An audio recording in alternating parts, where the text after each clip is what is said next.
Ils ont été retrouvés sans vie dans l'hôtel. Ces couples qui vivaient en Irlande, ils étaient au pays juste pour des vacances et pour faire quelques de ces projets.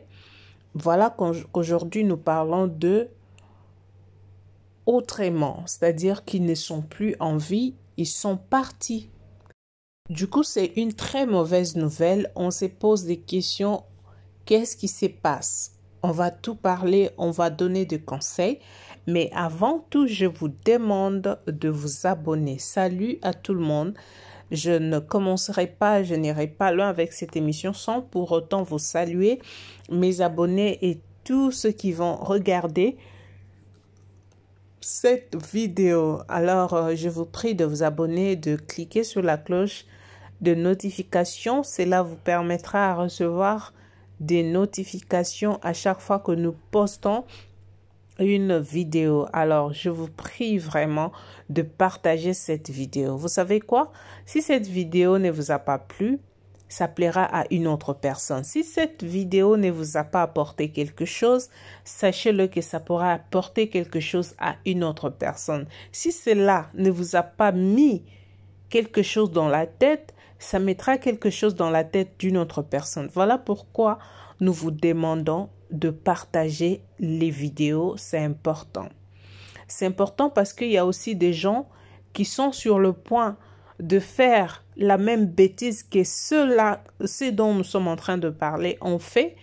Cette bêtise qu'ils ont commise, peut-être que cette personne-là aura la sagesse, aura donc sera averti, dire non, non, non, je ferai pas ça, je ferai pas ça, laissez-moi le faire comme ça, comme ça, comme ça. Ça sauve déjà une vie. Voilà pourquoi je vous prie souvent de vous abonner, de partager donc l'émission et de nous laisser un commentaire de ce que vous pensez sur ce que nous avons parlé. On n'est pas parfait, on a des erreurs, on dit souvent des fois des choses peut-être pas bien maîtrisées, mais si vous êtes là, vous regardez, vous et nous, on peut s'aider, on peut s'entraider. Vous pouvez me donner des idées, vous pouvez m'aider aussi comment faire ça.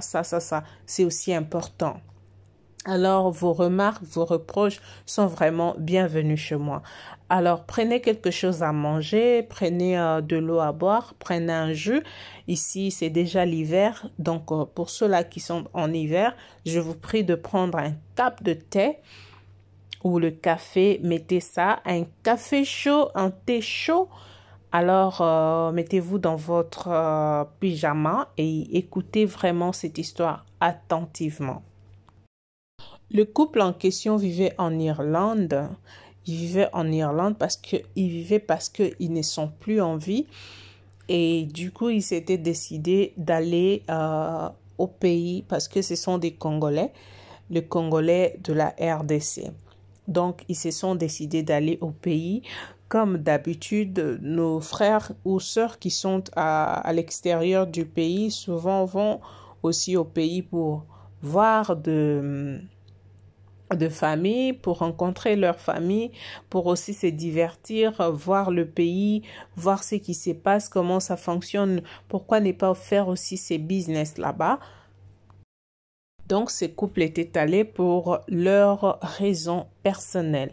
Alors, ils ont fait quelques jours de leur séjour là-bas et un bon matin, ils se sont retrouvés sans vie. Comment les gens ont découvert?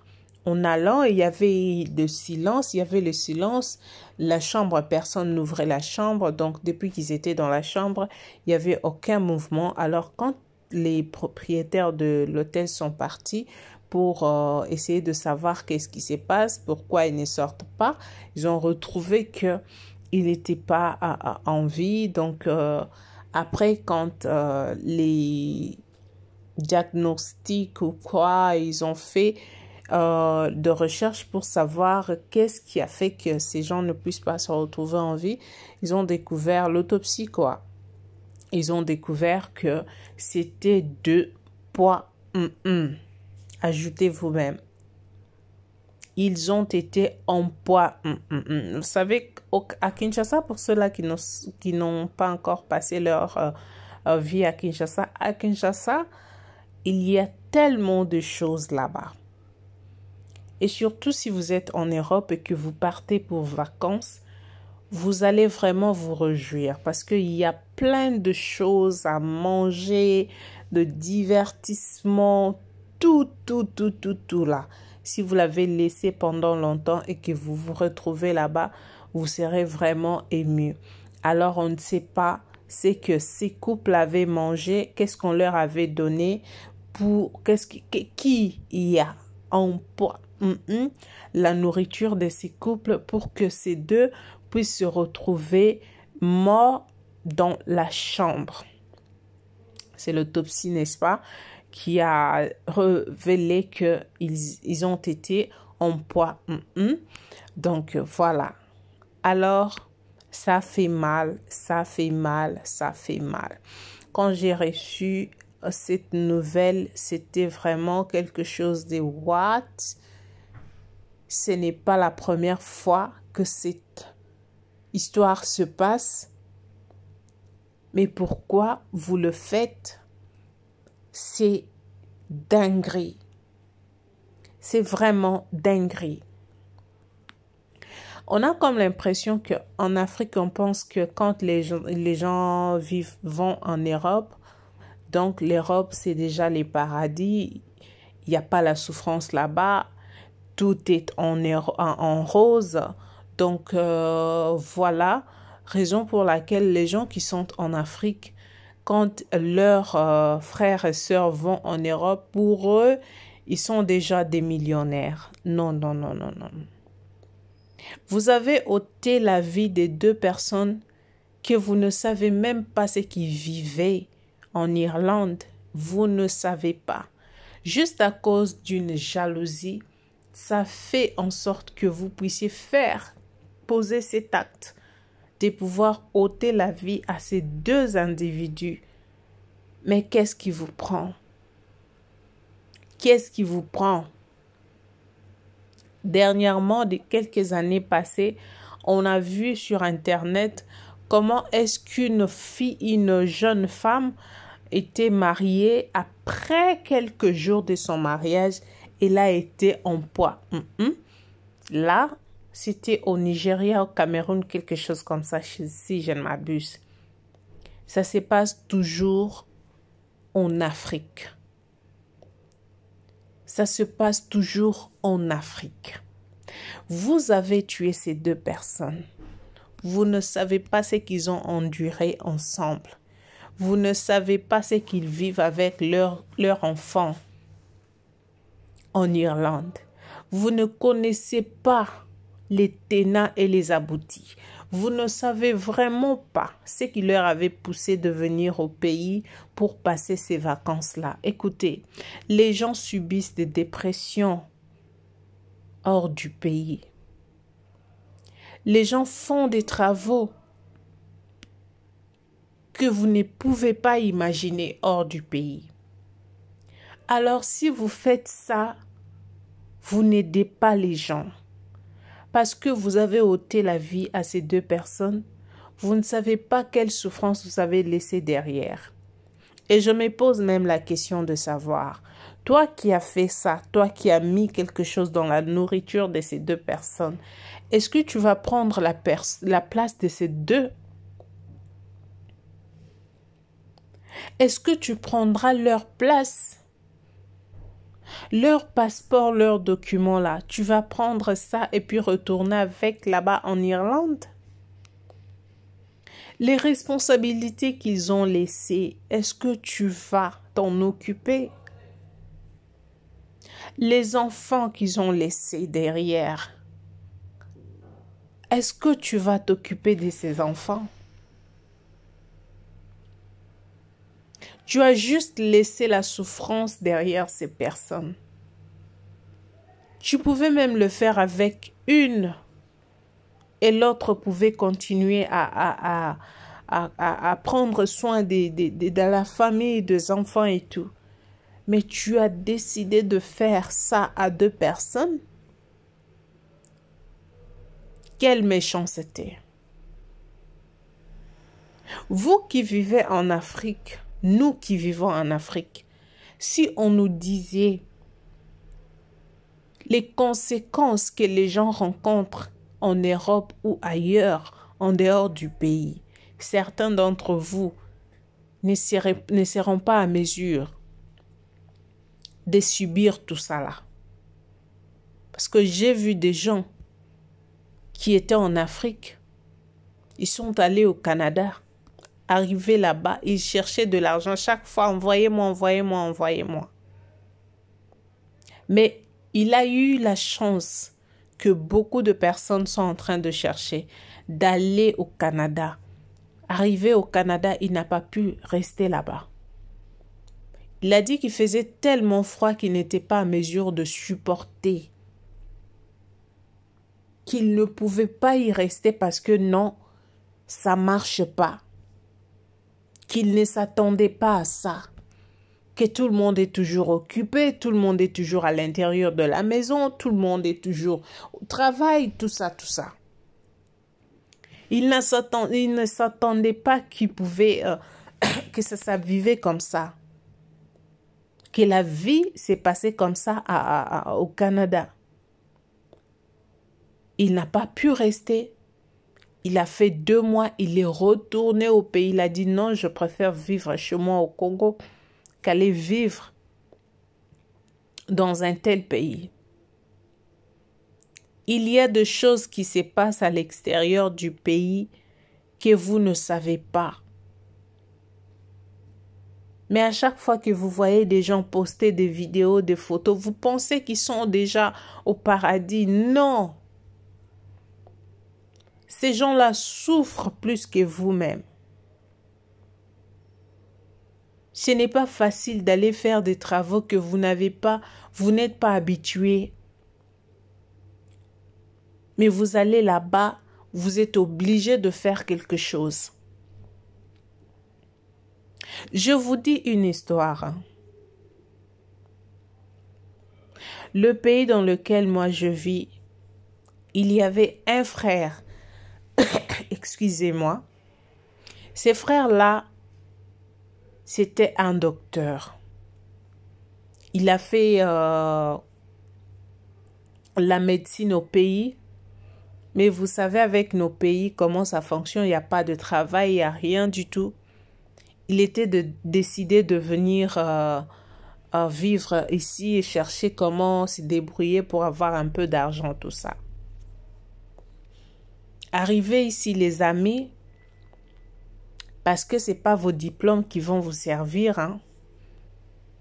S'il faut parler des diplômes, il y a ceux-là qui ont beaucoup de diplômes, qui ont étudié dans leur pays, mais qui n'ont pas de travail. C'est aussi question de chance. Il est resté, si je vous dis ce qu'il faisait dans ce pays, vous n'allez pas me croire. Mais au pays, les gens savaient seulement qu'il est hors du pays. Comme il avait beaucoup étudié, pour eux, la vie était stable. Contrairement à ce que les gens pensaient, c'était le contraire de ce qu'ils vivaient. Il a fait des travaux qu'il ne pouvait pas faire.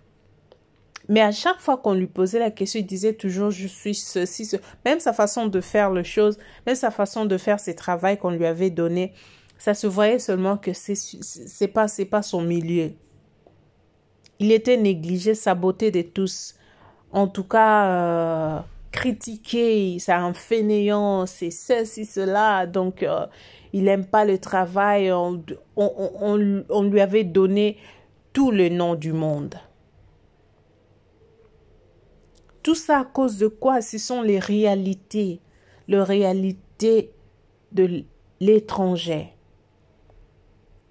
Quand vous vivez dans un pays étranger, vous ne savez pas ce qui se passe. Franchement, vous ne le savez pas. Arrêtez de jalouser des gens que vous ne connaissez pas ce qu'ils endurent dans leur vie. Alors le mec était en train de faire son travail comme ça. Il va ici, on le chasse. Non, tu sais pas travailler, tu le fais pas bien. Mais il y avait une maman. Cette maman-là qui parlait vraiment bien avec beaucoup de personnes. qui vendait de viande fumée, quoi. Alors, à chaque fois que le type allait faire des échanges dans sa boutique, la maman lui posait la question, mais tu parais que quelqu'un qui a beaucoup étudié.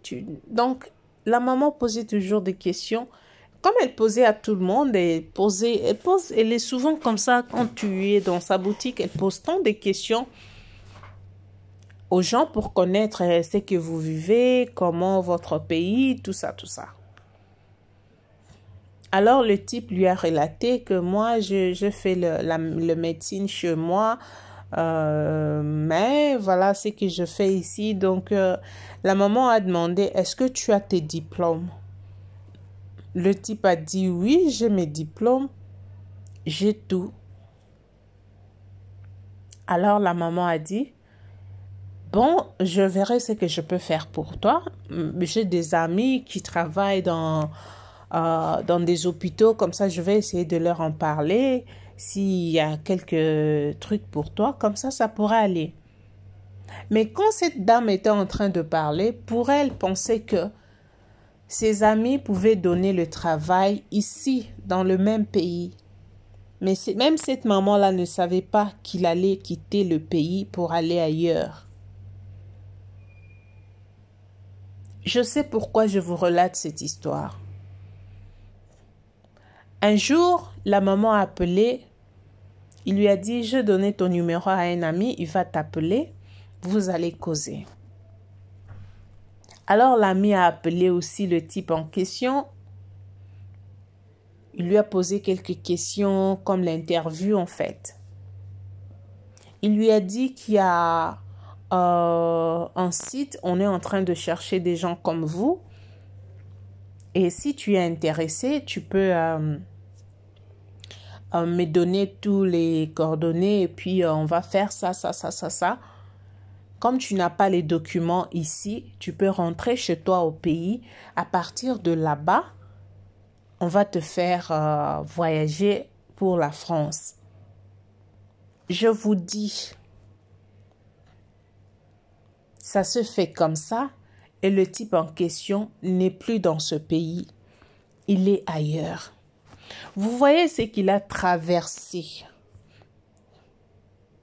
Vous voyez ce qu'il a traversé dans un pays d'autrui. Il ne manquait même où mettre sa tête. Il a été négligé et aujourd'hui, les gens ont changé leur discours. Alors, quelqu'un qui a souffert comme ça, un jour, il rentre au pays pour aller voir sa famille, soit pour construire, soit pour faire quelques de ses projets. Vous lui ôtez la vie. Est-ce que c'est normal ce que nos frères font au pays? Est-ce que c'est normal? C'est que cette famille a enduré pour en arriver là. Vous ne savez pas.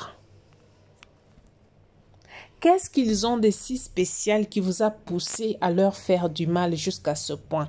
Parce que moi, je vois les enfants qui sont restés derrière, qui vont prendre soin d'eux.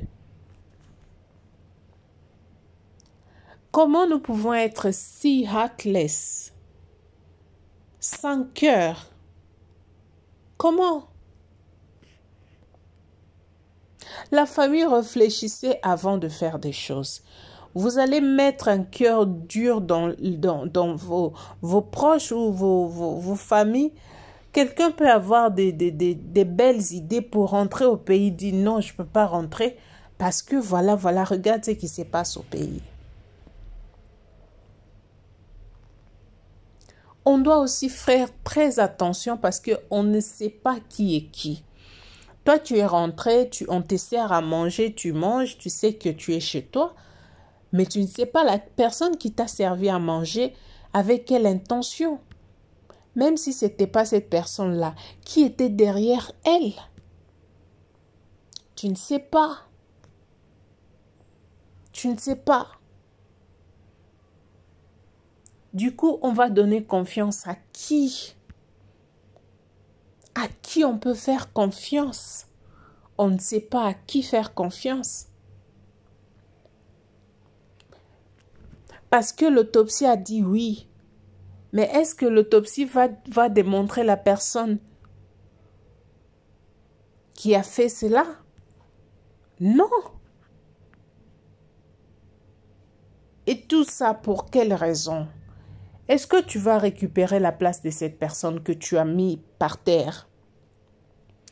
Est-ce que tu vas prendre soin de ses enfants? Est-ce que? Parce que les gens qui vivent en Afrique, nous les gens qui vivons en Afrique, on a toujours tendance à tendre vers les autres. Dire il est là-bas, il ne me soutient pas, il ne me fait pas ça. Mais est-ce que tu sais ce qu'il vit? Ce qu'il traverse? Est-ce que tu le sais? Tu ne le sais pas. Tu ne le sais pas.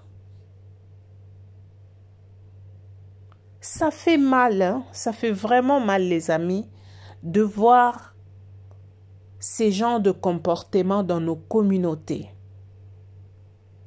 Vous avez ôté la vie de ces deux personnes.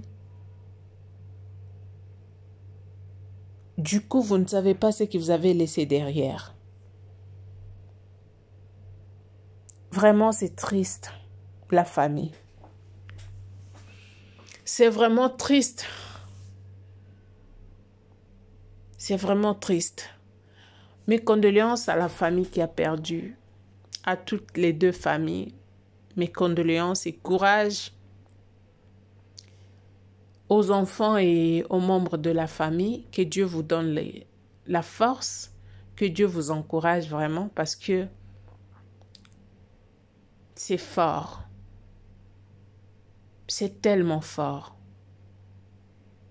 Que mon Dieu vous bénisse et moi, je vous laisse pour vous retrouver encore prochainement avec un nouveau numéro d'une autre vidéo, si Dieu nous prête la vie. Alors d'ici là, portez-vous bien et je vous laisse. Bye.